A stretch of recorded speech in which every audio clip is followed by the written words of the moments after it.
Isa ka ba sa na-cancel ng flight ng Cebu Pacific?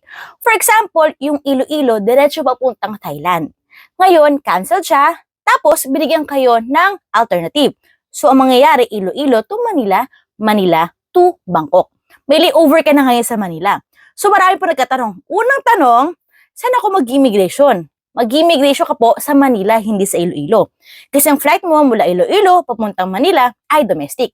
Ang Manila papuntang Bangkok ang international. Kaya dadaan ka sa immigration. May isa pang tanong.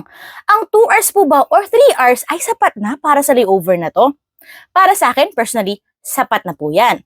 Kasi, itong layover mo to, ganito gagawin mo ha, hindi siya self-transfer.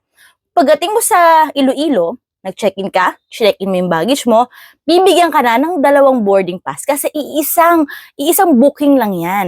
And sa Cebu Pacific ka nag-arrange yan, di ba? So, 2 boarding pass agad. Isang papuntang Iloilo at isang papunta na sa Bangkok. Ganun po siya.